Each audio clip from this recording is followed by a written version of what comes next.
I'm so excited to be here. But I have to tell you why I'm so excited to be here, because there's a personal story. I actually have this boyfriend and some of you might have friends like this, who's a little bit of a know-it-all. And we have an ongoing fight. I mean, this one's big. And it started a couple years ago where he has a son-in-law. And the son-in-law is in college, and the son-in-law wants to go to Berkeley for business school. So the son-in-law, we were sitting around the table around Thanksgiving, and the son-in-law said, yeah, I hope I get into Berkeley for business school one day. And he said, well, if you don't get into Berkeley for business school, you could just always go to Stanford night school. I said, there is no night school at Stanford. What are you talking about? He goes, no, there is. You could take courses at night. I said, if you don't get into Stanford, there's no correspondence course you could take or any night school. It does not work. This is not community college. So he said, there is night school at Stanford. This has been going on for 2 years, just so you know. So I said, listen, I know you don't know things about colleges and universities and business schools like this. I did go to Princeton. I know there's no night school at Princeton. So you don't get a degree from Princeton from going to night school. It doesn't work like that with world-class universities. So long story short, when I got the invitation to come here, and my friend Nancy Gross reached out to me, who was at Princeton when I was there, I said, of course I'm coming. And on top of that, I've got to find the dean of the business school to write a letter on Stanford Business School paper that just on hand that says there is no night school at Stanford. So you can see this has become an obsession with me, a big issue. And we are actually flying out to go to Miami later today. And I said, I am bringing the note with me. So just as an FYI. So that's one reason why I'm excited to be here. The other reason I'm excited to be here is I am so passionate about the topic that I'm going to talk about today. It's one that I think has broad implications for all of society. I know you see Ariel Schwab Black Investor Survey. This is not just a black issue that I want to talk about today. I want to talk about something that I think is a crisis that is unfolding in real time, and we're all standing around and watching it. But I want to back up a little bit and tell you a little bit more about our company and me, just as a way of setting up the story that I'd like to talk about. Our firm has been in business for 25 years this year. So this is a milestone year for us. 25 years in business. My business partner who started the firm turned 50 a couple weeks ago. And so it's really one of those years where you sort of sit and take stock of all the things that you do. It's actually one of the reasons that we're changing our name this year. We're changing our name to Ariel Investments, because right now we have two names as a company: Ariel Capital Management for our institutional business, and Ariel Mutual Funds for our mutual fund business. So on Monday, we become Ariel Investments because we're looking forward to the next 25 years of what we want our company to be. I've been at the firm, as already mentioned, for 17 years. This is the only job I have ever had. And Princeton says that out of the graduating class of 1,100 students, I'm the only person who has had the same work and home phone number since I graduated from college.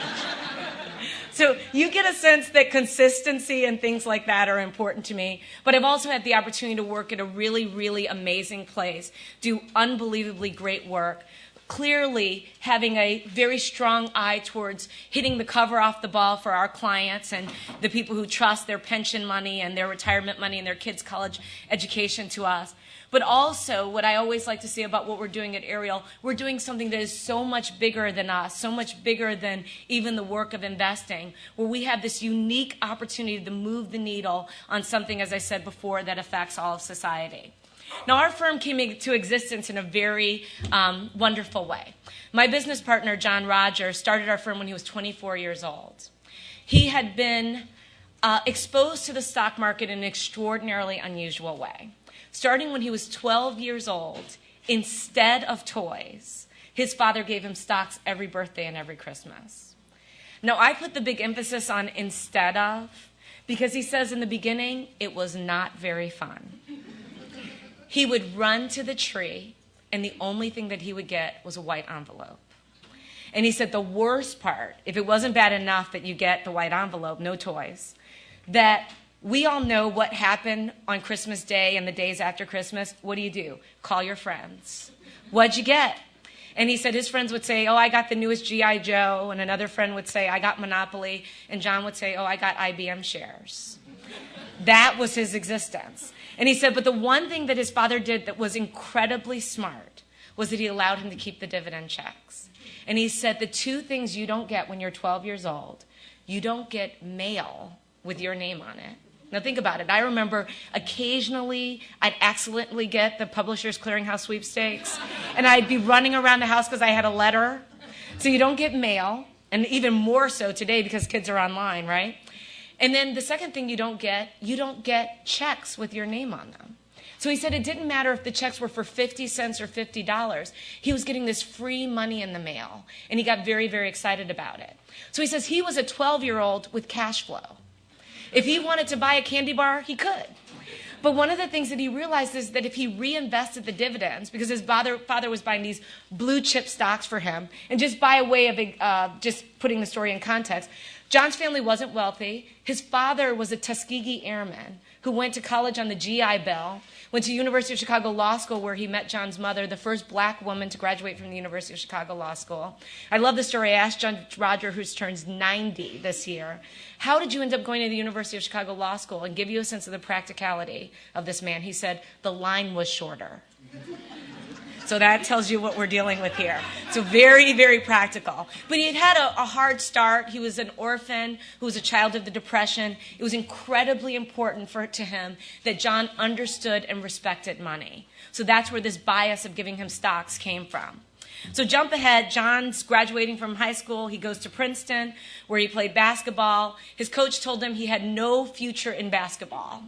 So he decided that the only other thing that he loved was the stock market. So he decided if you love the stock market, you become a stockbroker. He went and worked at William Blair & Company, the first black professional ever to work at William Blair in their history. He quickly started to realize that the investment world was more than just being a broker, because he had never had that perspective. But the great thing about Blair is that everything was under one roof there. So they had corporate finance, public finance, asset management, mutual funds, and he discovered the whole world of investing. So at that point, in financial services, I should say. So at that point, he realized instead of being a broker, he really should be a money manager, because he had been developing this disciplined, patient approach to investing. We have a turtle as our logo, and borrowed from Aesop's fable of slow and steady wins the race. So his patient approach was not one that you were going to get rich being a stockbroker, because he had very, very, very few transactions with his clients. We own our average stock at Ariel for more than 5 years. We've owned Clorox for my entire 17 years that I've worked at Ariel, as an example. So we're not the firm that is moving in and out of things. We are buying and holding very much like Warren Buffett does.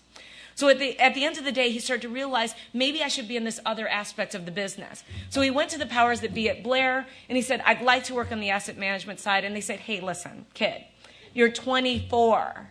You have no experience doing this. You have no clients. We couldn't, in good faith, give you people's pension money to manage. So John decided, well, if he couldn't do it at Blair, he'd go off and start his own company. So he said he's the accidental entrepreneur, because he couldn't get hired there, so he went and hired himself. Now, interestingly, all the Blair partners were extraordinarily helpful in the founding of Ariel and in our ongoing development as a business, put us in touch with all the right people to get the business started, because there's a lot to do when you start an investment firm. And ultimately, as we like to say, things worked out. So we started the firm. We were the first minority-owned money management firm in the nation in 1983. As hard as that is to believe, because we all hear about hedge funds, venture capital, all these things going on today, 9,000 mutual funds. 9,000 mutual funds in the newspaper. We are the 9,000 mutual funds. 500 of them are in the newspaper. We're the only minority company that has mutual funds in the newspaper every day. So when you think that we've come a long way, in my mind, and based upon what we see every day, we still have an extraordinarily long way to go, based upon the way that the industry is shaped out and the lack of minority participation in some aspects of the financial services industry. So he starts the firm, gets his first client. First $1 million client was Municipal Employees of Chicago. First client was Howard University. Both are still clients today. And slowly the firm started to build, and the rest is history, as they say. Now, I start off with John's story because John's story is such a unique story about being socialized to the stock market and investing. Completely different than my story. So my story is that I am the youngest in my family of 6 kids. And my oldest sister is 25 years older than me. Same mother. Needless to say, when I was growing up, 5 girls, 1 boy, my siblings made it clear that I was not planned. And they would say it regularly, things like, your sister's 25 and you're 30 years old and you're 5. And she says things like, we were so nice to take you in when we found you on the doorstep. Yeah. So as I like to tell people, I'm still not quite right, but at least you understand and have some compassion for why that might be. But when I was growing up, we had a boom and bust life. That's the best way to describe it. My mom was a single mom, 6 kids. And again, I can't even fathom that, right? 6 kids. She had 4 kids. She got married when she was 18 and had 4 kids when she was 22. She had 1 in a row for 4 years. I mean, it's just mind-boggling. But she had 6 kids, single mom, and she was in real estate. And so we had this sort of boom and bust. Sometimes we'd have money. Sometimes we'd literally get evicted. Phone disconnected, all of those things. No one ever talked to me when I was growing up about the stock market or investing. And most times we were sort of trying to make ends meet. But the one thing that I think happened to me during that period, I hated it so much. I hated that sense of insecurity and that sense of not knowing what would happen, that I don't think it's an accident I actually ended up in the financial services industry and working for an investment firm. Because for the same reason John's father wanted him to understand money, I actually myself wanted to understand it so that I could be financially secure. And I think it's part of the reason that I am so passionate about the topic of financial literacy and what I think is going on in society. So that was my perspective. I came to Ariel as an intern between my sophomore and junior year. Between my junior and senior year, I went and worked at T. Rowe Price for their portfolio management team that runs their famous New Horizons Fund. I always like to tell people I got my job at T. Rowe Price because Ariel was the largest shareholder of T. Rowe Price. And John called them and asked them if I could work there. And the joke at T. Rowe is that they were training me for John, which is okay. So I ended up coming back to Ariel after I graduated from college, slowly rising up through the organization through incredible work, as you all have done and know so well, so it's nothing that is unusual to you. And ultimately, in May of 2000, became president of the firm. At an unusual situation in that when I was very young at the firm, John told me I was going to be president. And he told me that our board said I had to be 30, which I have to be honest with you, kind of pissed me off. I was not happy about that. But they felt that I needed to mature as a person and mature as a leader, and that hard work alone, which was something I was famous for during those years, was not enough. And so at 30, they lived up to their commitment and made me president. I'll never forget when John told me we had gone to meet with Jay Sherritt, and I don't know if you know that name. Jay Sherritt ran a very famous investment management firm called Miller, Anderson, and Sherritt that ended up being bought by Morgan Stanley. Very, very well known, very famous in the investment business. And we always would go out to try to meet with people to learn from them. So Jay had gone to Princeton. He had been on the board of Princeton when John was there. And John said, we'd love to just get some advice for you about the business. And Jay said, well, the only time I could really meet with you is when I'm on a train going from New York to Philadelphia. So we flew to New York just to get on the train to ride to Philadelphia with him so that we could ask him questions along the way. And I remember we were sitting on the train and we had prepared and had very specific things we wanted to ask. And John said, well, Melody's going to be president one day. I was like 23 years old. And I'm looking at him like, what are you talking about? But he said, I want to just make sure we start training her today for the job that she's going to have and all that I need her to do. Now, I think it was actually a very unusual and smart thing, because then I knew what I was working towards. I never had wanderlust. I never wondered about the grass greener on the other side of the fence. I knew my future was secure and I knew where I was going. So I ended up being president. But all along the way, one of the things we started to see as we were going out into lots of different communities is that there was this disconnect in terms of audiences, in terms of just investors at Ariel, between African Americans and white Americans. And we started to see more and more, just regardless of race, there was a financial literacy issue going on in this country that it actually started to come to a boil. And the reason it started to come to a boil is that more and more companies have gotten rid of the traditional pension.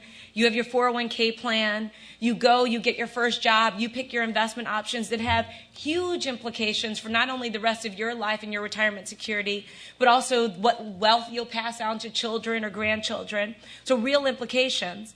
And we said, we are, as a society, handing the keys to people's financial future, but we have not taught them how to drive. And we started to realize there is a huge, huge problem going on in this country when it comes to just knowing the basics about investing. So I decided to test the thesis. You know that I work on Good Morning America once a week and World News Tonight as well. And I do all their stories on the stock market and investing. So I said, I'm going to stand on the street and ask people financial terms in downtown Chicago and see what happens. And I'm going to show you a very quick excerpt of the video to show you what I think is at hand for this society. If you could roll the first video, please. Well, we thought we'd put financial contributor Mellody Hobson on this and see what she could find out about what we all really know. She's president of Ariel Capital Management in Chicago. She invests a lot of money for a lot of people, and she joins us now. You made the point to me, which I think is interesting, that each of us thinks we're the only person who doesn't exactly know what a bond is, for instance. That's right. And the amazing thing, people feel so, I'm stupid or I'm disappointed in myself. And actually, how would you know? You don't learn about investing in most schools in America. You went to the street to see if you could find out exactly what people do and don't know. And what the first question you were asking was about the S&P 500. Do you know the answer at home? Here's what happened in the street. What does S&P 500 stand for? I do not know. 500. I don't recall. Is it Stanley Morgan and Poor's? I don't know. 500, I assume, is a volume number? And you said that you thought somebody thought it was a car race, like the Indy 500. That's right.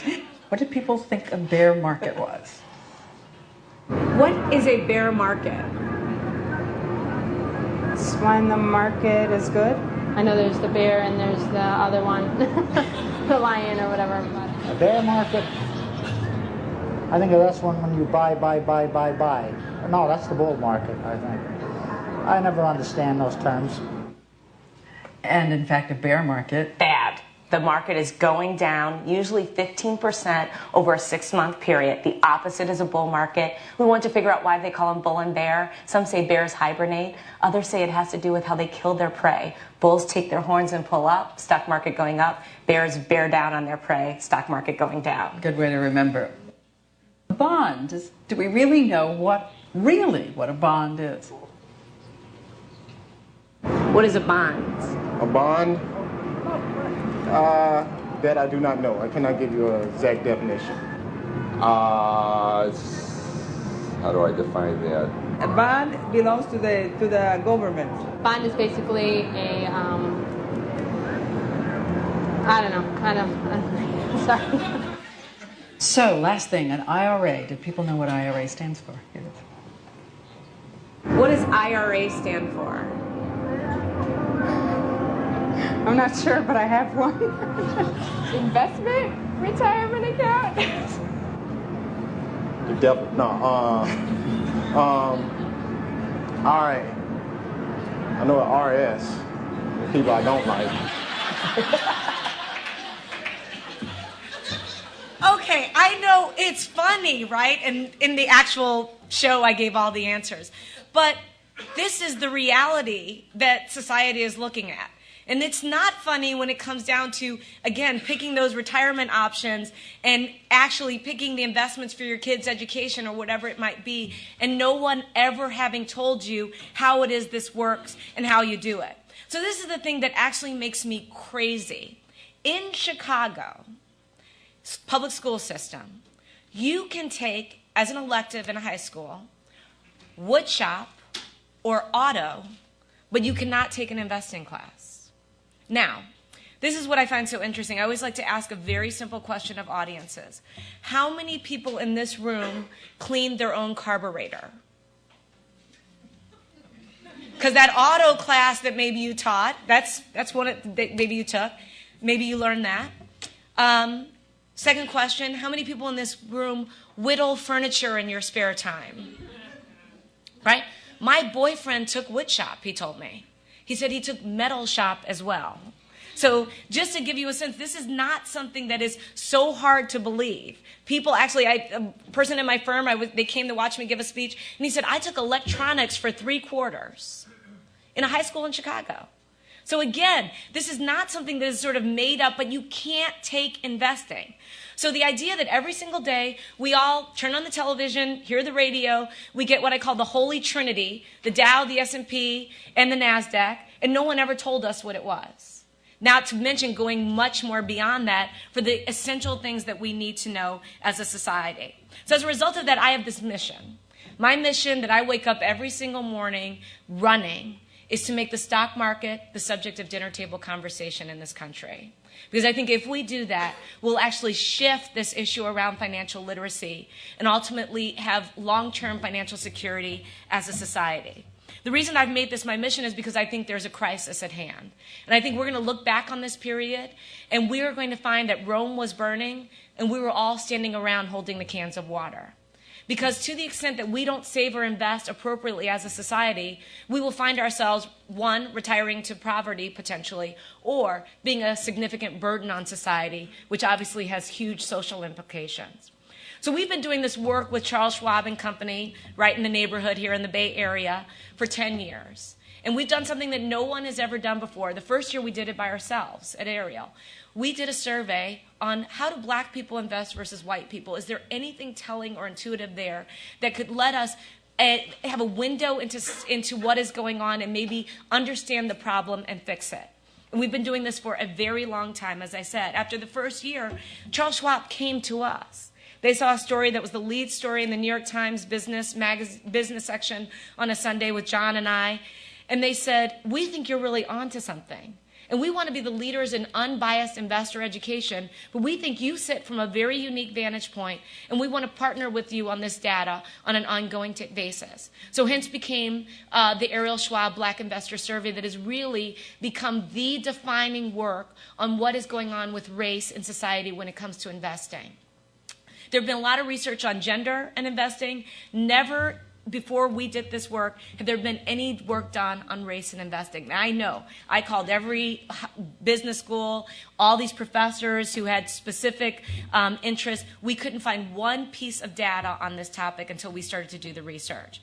Now, part of the reason that we've been felt so strongly about this data is this cover story. Now, this came after we started the effort. But I don't know how many of you saw this New York Times from October 2005 magazine section. We regret to inform you that you no longer have a pension. Now, to you all, young people like us, we never expected to have a pension. We haven't worked for companies with pension. But, it wasn't too long ago that if you worked at General Motors or Ford Motor Company or whatever industrial company or even a regular consumer products company, you'd work for the company for 30 years, retire with a gold watch and a secure pension. That's the way it worked. And we all know family members and friends who count on their pension to sustain them.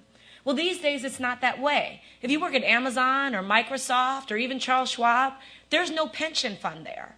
There's only a defined contribution 401k plan. And that 401k plan is you in the driver's seat making the decision about your financial future. And that means that it doesn't wreak havoc on corporate earnings, and they can choose or not choose to make a match. So it's just sort of completely changed the paradigm, complete and total shift in how retirements will be funded in this country. Now, people always say to me, you're bashing 401k plans, and I want to assure you I am not in any way. I'm a believer in 401k plans, and I like the ownership that an individual needs to take about their future. But the one thing I will tell you, when they were enacted 25 years ago, 401k plans were not ever meant to be the full retirement solution for an individual. It was meant to be supplemental. It has turned into the full retirement solution. On top of that, 80 million working Americans in this country have no access to any kind of company-sponsored retirement plan, 401k plan, or pension fund. So there are a lot of people that are completely left out that have to take the initiative on their own in order to secure their retirement by going out and saving and investing. Now, if that isn't bad enough, people always say, well, we've got this wonderful safety net in America called Social Security. And I like to call Social Security a safety net with holes. So if you're under the age of 40, it's pretty dicey if we're ever going to see Social Security because the system is actually going to go bankrupt in short order. So that's one thing. There'll be more people taking out of the system than paying into it, and we have not quite figured out how we're going to fix that because of the number of baby boomers who will be relying on Social Security. But, that in of itself, maybe that will be fixed. But I always like to put into context what Social Security really means. So I went out and did research. What is the average Social Security check in this country today? The average Social Security check in America today is $1,000 a month. Now, if you know anyone who can live on $1,000 a month, tell me who that is. $1,000 a month with no other income, you are in a very, very bad situation. $12,000 a year if you had no other retirement money. Now, just to give you a little more color, no pun intended on this issue, I asked my mother, who is turning 80 years old, she would kill me if she heard me say that, how much her Social Security check was. Now, you have to remember, in my mother's life, I'm her retirement plan, okay? Because she said, I sent you to Princeton, with loans and everything, but she feels like she got me there and that it's just payback after that, right? That's how she sees the world. I don't know if you all have mothers like that, but my mother on graduation day told me what I owed her. So just so you know, and she was not kidding, and I'm still paying. So long story short, my mother, I said to her, how much is your Social Security check? Now, when she got past being appalled that I'd asked her the question, I said, Mom, you could really help my research on this. So I just need to know. I want a real person that I can talk about. So my mother's Social Security check, remember she had 6 kids and she was an entrepreneur, which means half the time she was not paying into any Social Security system. My mother's Social Security check is $400 a month. My mother's medication is $900 a month. Okay, so now you get a sense of why I'm scared to death about this issue. Because I think there are a lot of people in society where this is their fate. And that is not a fate that is acceptable to me, doing what I do every day, feeling like I have a bully pulpit to affect change. So I mentioned the world has changed. If you just look back to 1980, 40% of corporations had a pension. And a pension is not a bad deal. You work for the company, you're guaranteed 80%, sometimes 70% of your salary until you die. Not a bad deal. Now in 2006, only 20% of American companies are offering pensions. And I have to tell you, every day another pension fund dies. So they get canceled, they turn into a different type of plan. So this is an ongoing issue. Now, on top of the fact that pensions are going away, the one thing we also know, as a society, we are not saving enough. So we looked at people who are actually retired today. And we asked a specific question. How much do you have saved? Now, these are current retirees. 45% had less than $25,000 saved when they retired. That's half of retirees, less than 25%. So they're going to have that $1,000 a month Social Security debt that I'm telling you about. Now, I have to tell you, I'm not sure you guys get this. I think you do. We get Social Security statements now, so it tells us what we can plan for. Mine says that I'm going to get $2,100 a month when I'm 65, which I don't think is going to buy groceries, right? When you add inflation and everything else. So 45% of people here had less than $25,000. 21% had between $25,000 and $100,000. And a third, basically, had more than $100,000 saved for retirement. So this is the situation that we're looking at. Now, the thing about this situation that becomes even more challenging and something that we've worried a lot about is this situation changes when you look at it based upon race. So if this weren't bad enough when you look at all of society, we've been doing this research for a decade. So what is the median total savings, black versus whites? A decade ago, we asked the question, African Americans on average had $30,000 saved for retirement. These are African Americans and white Americans making $50,000 in household income or more.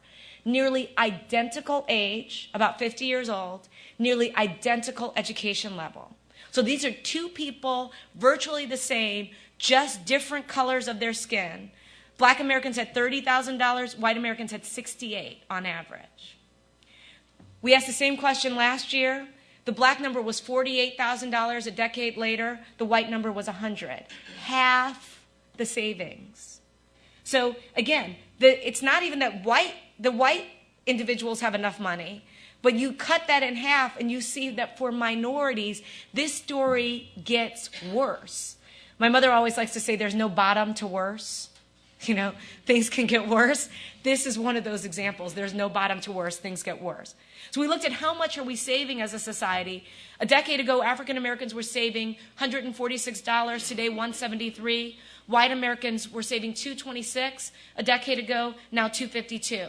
So just in terms of the ongoing amount of money that we're putting away, we're saving a lot less.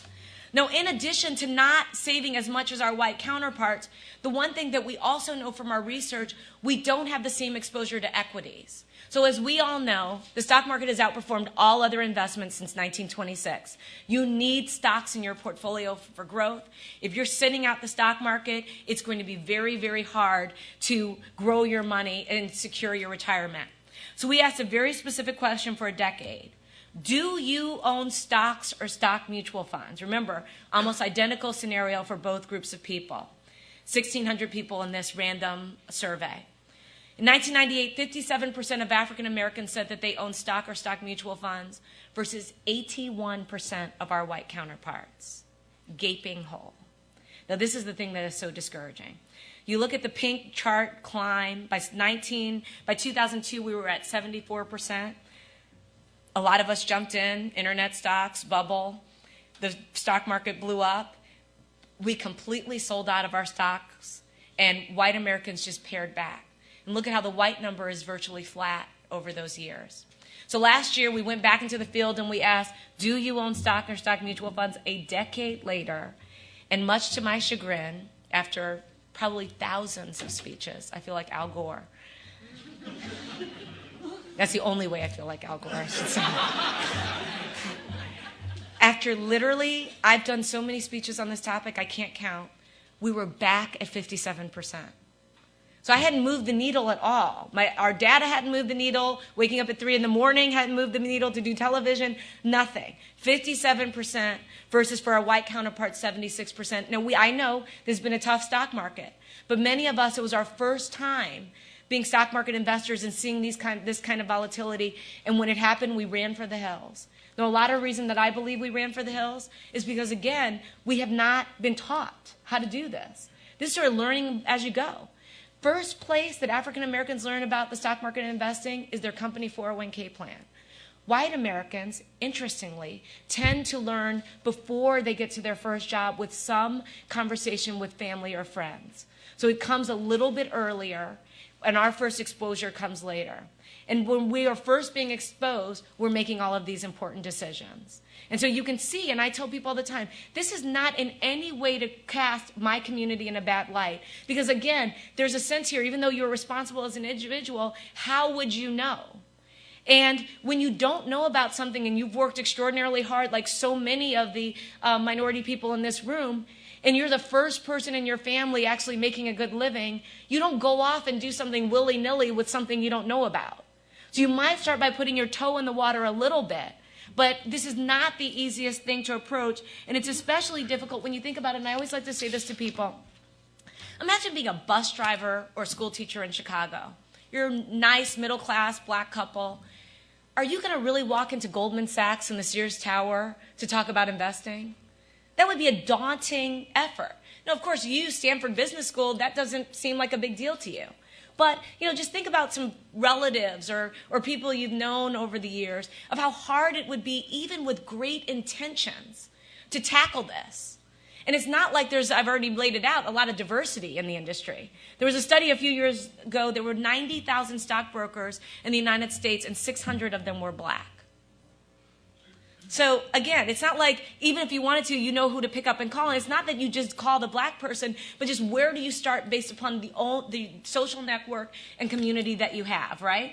So there's some disadvantage here. I'll give you one other point.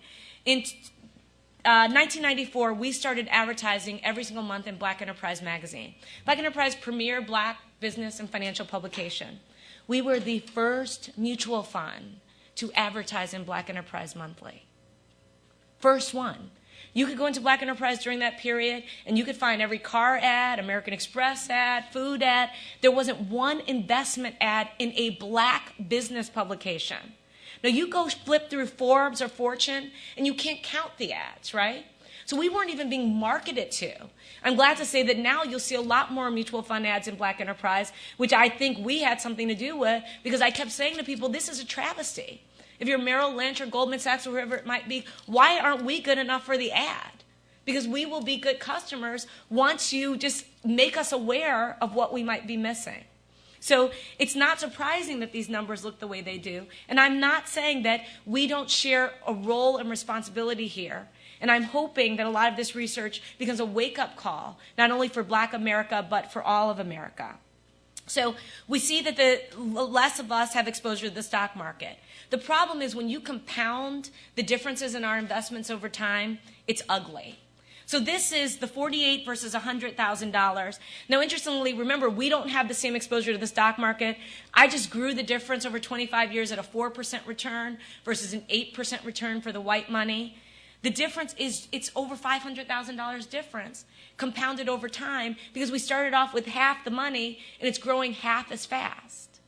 Now, we did some math and we tried to figure out what do you need to retire if you make $50,000 a year? Because remember, that's the group that we're surveying. A $50,000, a 40-year-old who makes $50,000 a year needs about $1.1 million at retirement to sustain their exact lifestyle. So to be able to pull $50,000 a year out. We always tell people just plan on needing 100% of what you make. The old rules used to say 70% because people would say your house is paid for and so you don't have that expense. Well, now the house expense has been replaced by health care costs. And so as a result of that, the number is still a very, very big number. So you need to plan on having 100% of your income. So you look at these numbers and you can see, again, both groups won't get there, but the African American numbers are particularly startling, and it's something that has had us worry. So what we decided to do, we know that 401k plans are the gateway to investing for minorities. So we said, let's go look at some 401k plans. How do they look by race? Maybe if we could get companies to see that there's a difference, they'll change their marketing efforts, they'll be more attuned to this issue, they'll see that they have a responsibility to make sure that they are actively reaching out to their minority employees to get them on par with their white counterparts. Because what we fear is you'll have two people sitting next to each other in a cube with different color skin, and one will retire with a secure retirement, same job, and the other one won't. And the company will not even have known that there was a difference or an issue or a problem there that they needed to think about. So we went to one of our customers, Great West Life Assurance Company. We manage a lot of money for them. They're one of the largest 401k plan administrators in the country. And we said, do you think you could look at real people by race and see if there are differences in terms of what people are contributing to their 401k plan? So they surveyed 20,000 people. They oversee 401k plans for hundreds of thousands, but they did a 20,000 person sample. And this is what they found. African American males contributed 20% less on average to the plan. Earned 20% less, contribute 58% less. Account balances 75% smaller than white males, despite 33% more service. So we've worked longer, make less, contribute less, an account balance that's a quarter of our white counterpart, male. African American female, very, very similar statistics. Now, I think it's one thing to look at percentages. Here are the numbers. These numbers scare me to death. The African American male is making $49,000. The white male is making $61,000. The African American male has 2 years more service, 8 years. These are real people. This is not hypothetical. The white American male has been there at the company on average for 6 years. The African American male is deferring less than 2% of his income. White male is deferring 4.5%. Now here's the part that actually is where my heart starts to skip a beat. The African American male balance is just under $12,000, and the white male balance is $47,000. $12,000 to $47,000. Real people. This is frightening. You cannot dig out of this hole without a major, major effort. I don't think people realize this. Now, they went on and they found that we were less diversified, which makes sense because when the stock market cratered, our money wasn't diversified and spread out, so we ran for the hills. I mentioned that after the internet bubble burst. African Americans on average had 1.7 funds in their 401k plan. White Americans on average had 3.6. So that lack of diversification means that there's more volatility in our portfolio. So we tend to be more conservative and less diversified. The other thing that they found out, which I found so interesting, you know, the average American has 11 jobs in their lifetime. I've only had one, but that's what the statistics show. Now, they say the great thing about 401k plans, they're portable. You can take them with you, right? The problem is we aren't rolling ours over into IRAs. 4% of African Americans who left the job rolled it over versus 31% of our white counterparts. So not surprising that our account balances are much lower, right? 4% rolled it over versus 31%. And this is for emphasis because the dichotomy here is just startling. And I can tell you, I've been to the biggest mutual fund companies in America. I've been to the biggest brokerage firms. And I said, Houston, we have a problem. And people look at me like, I have no idea what you're talking about. And we show them this data, and they're like, well, and I say just from selfish reasons, just think if you could increase these numbers, it'd be good business for you, right? Not to mention the fact that you'd have the community leaving more financially secure. So just so you didn't think that it was just one company we looked at, John and I went to every company where we're on the board. So I went to DreamWorks, Estee Lauder, and Starbucks. He went to McDonald's, Aon Insurance Company, and Exelon, which is one of the largest public utilities in America. So Exelon looked at this, and they have a lot of union workers, different types of groups. And I just want to show you one statistic. Saving rates were lower, but this is the one I wanted to show you. Not contributing enough to get the match. Free money, right? Free money. 34% of the African Americans who work for the company did not contribute enough to get the match versus 14% of the white Americans. Remember, same jobs, same educational levels, 34% versus 14%.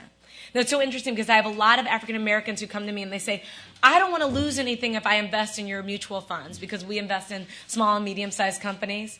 And I always like to explain to them, I said, well, you know, this is the thing. We're in for example, the Walmart 401k plan, which is a great plan to be in. 4 million employees, great plan. So Walmart 401k plan, I went to Bentonville and I did an investment class for all of the Walmart people. And so they were like, you know, we don't want to lose any money. And I said, well, this is the thing. Your company matches 50 cents on a dollar. So we all know this in this room.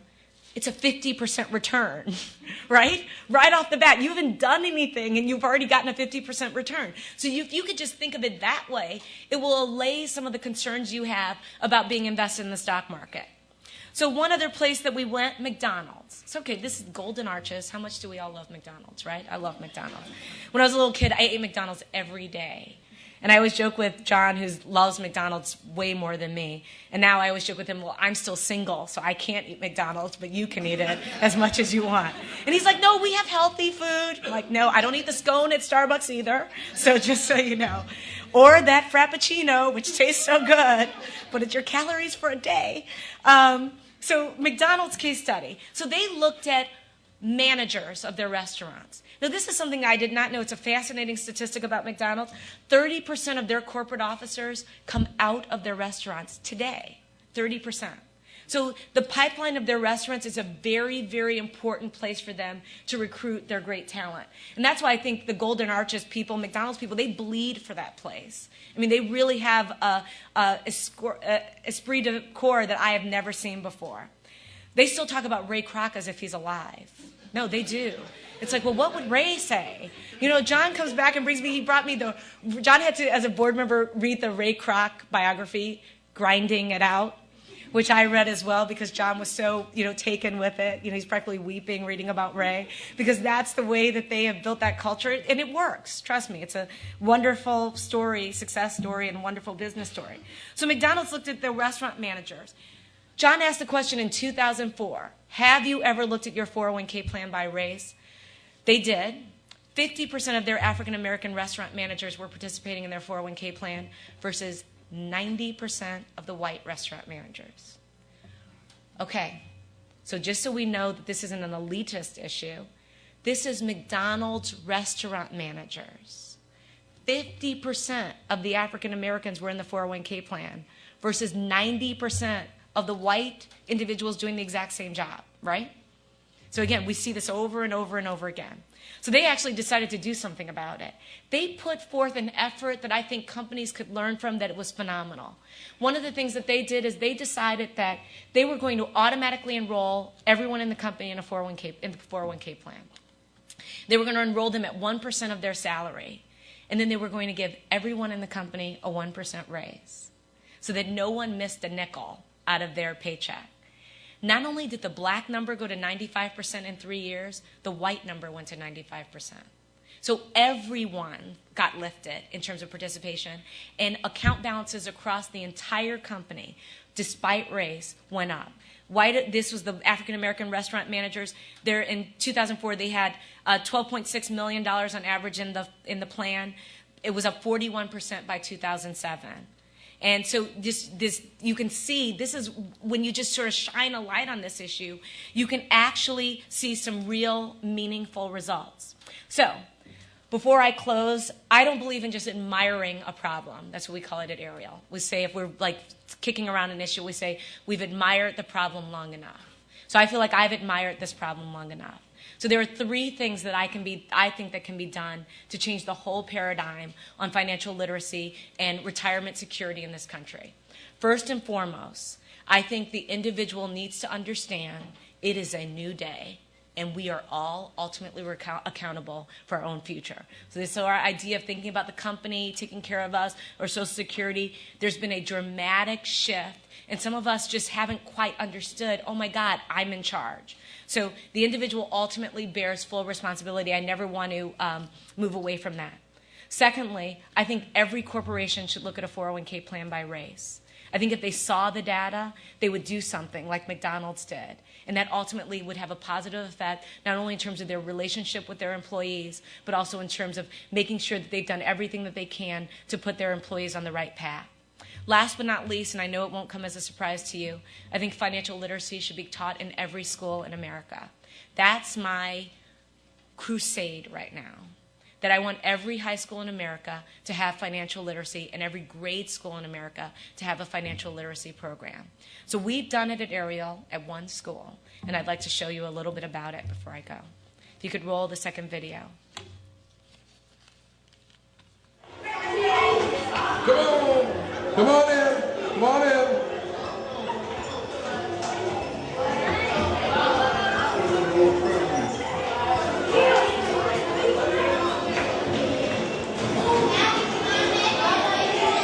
What's the economic word for people that you're describing in your discussion? What are they? Good morning, Ariel. This is Dominic Williams and James Black. The time is now 11:30 a.m. and it is time for the mid-morning market update.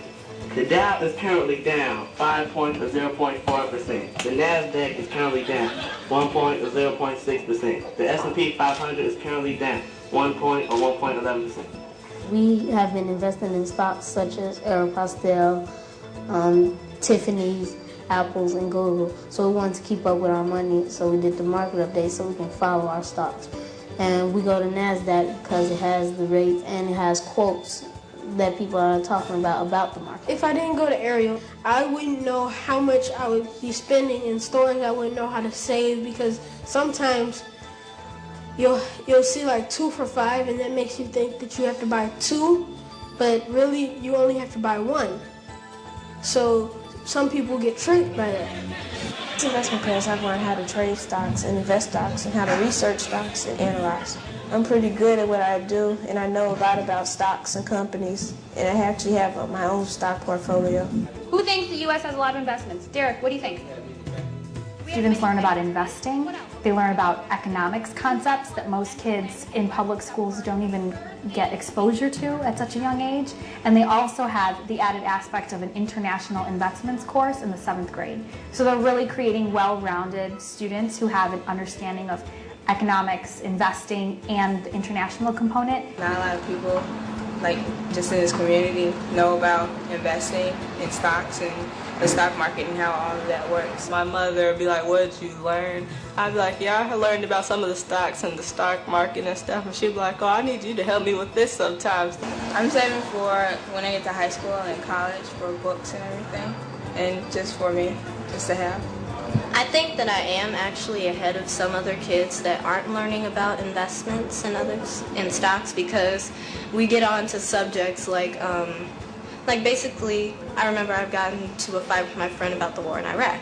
And I look at it from a business perspective. She looks at it from, well, if we pull out that's going to happen. I'm like, well, if we pull out that's going to happen to the economy. She's like, why are you talking about the economy? Our students are learning anything from what's scarcity and what is opportunity cost, all the way to what's the best investment in their stock portfolios, and should they, if they bought Apple now and something comes out with Apple, should they buy, sell, or hold? So that whole spectrum is where they go from kindergarten through 8th grade. Who doesn't love to talk about money? That's really makes it fun. So we give our kids $20,000 in first grade, real money. And it follows them through their grade school career. They take over increasing responsibilities for managing the money. When they're in 8th grade, they give $20,000 back to the incoming first grade class to make the program self-perpetuating. In 6th grade, they start picking their own stocks. They take a quarter of the portfolio, 7th grade, half of the portfolio, 8th grade, the full portfolio. To replicate what John Rogers had as a child, they get statements at home every quarter, so they get mail.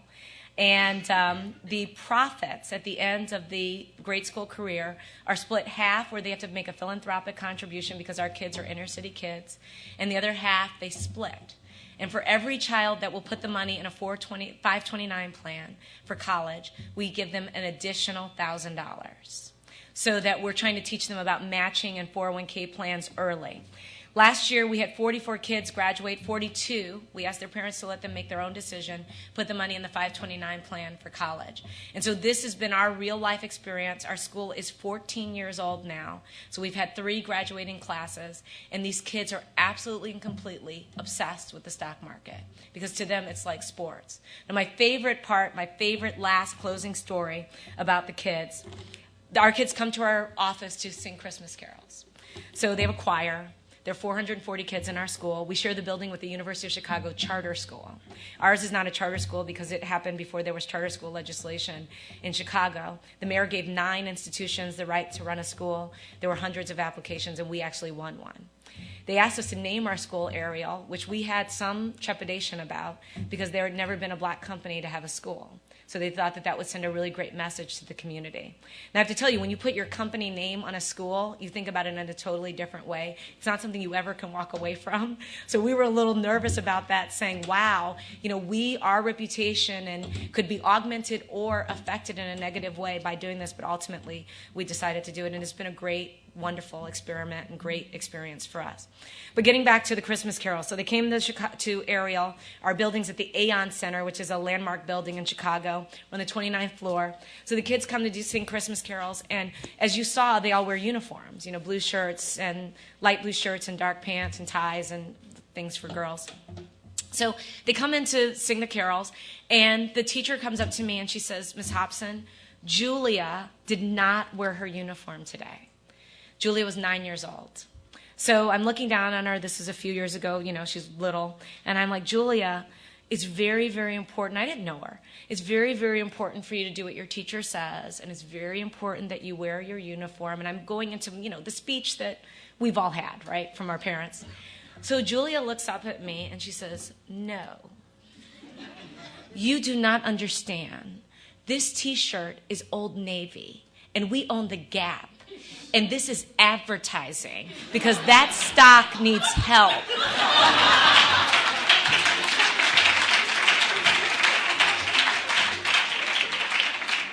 I still well up when I tell the story. And I looked at her and I said, they get it, they get it. They think like owners. Julia's trying to move the Gap stock in our office. So I know what this can do, and I hope as you go out into the world and do all the unbelievably great things that you will do, that you'll remember this one small, growing problem, its disproportionate effect on the minority communities, and what it ultimately means for all of American society. So thank you very, very much for having me. I'm happy to take a few questions.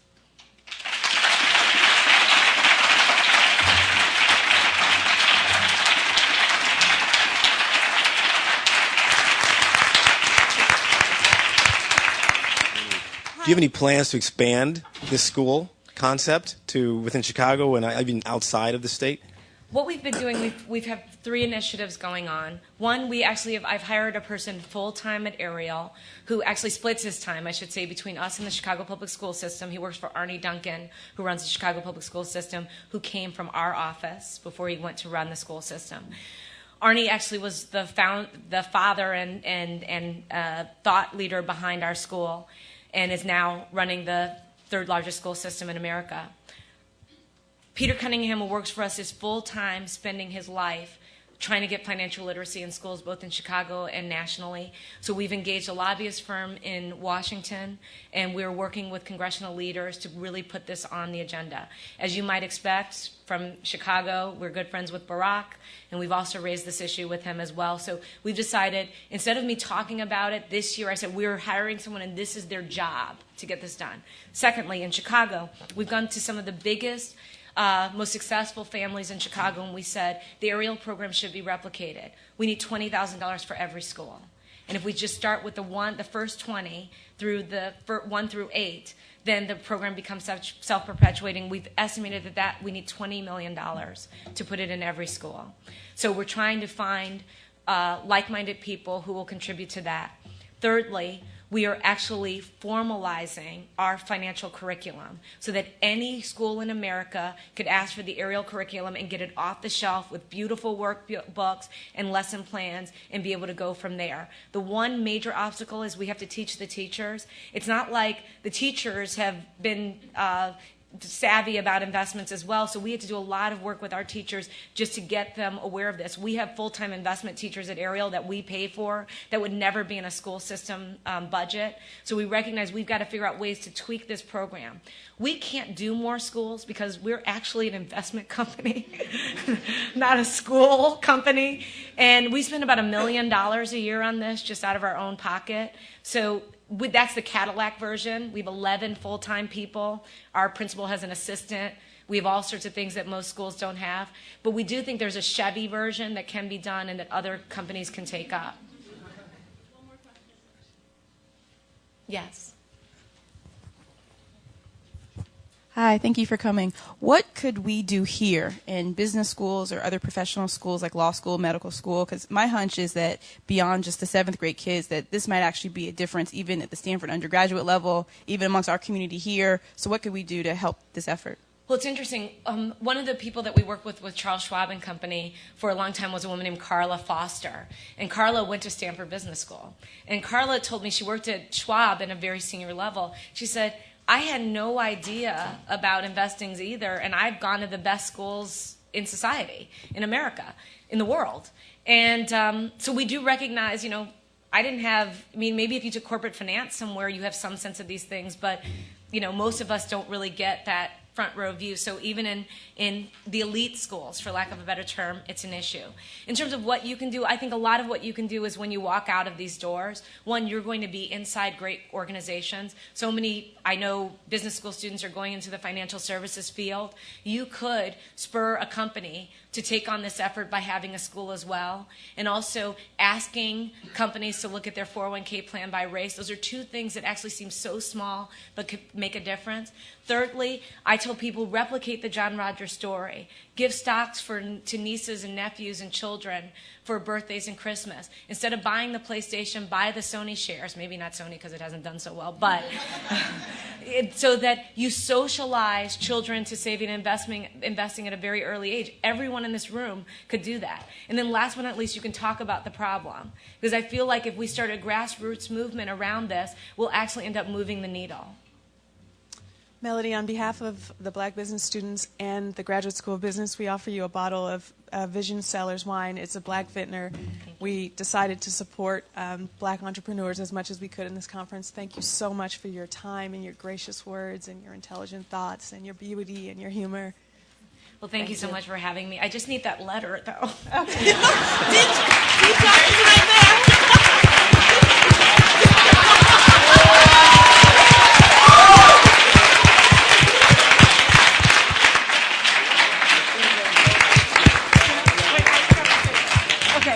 I have to tell you the punchline to this because it's very, very good. So I'm going to give him the letter.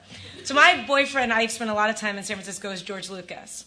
So George said to me, if he says there is no night school, tell him if I gave him $100 million, could they be a night school just so that I can trump you? So I suggest you put in a call to him.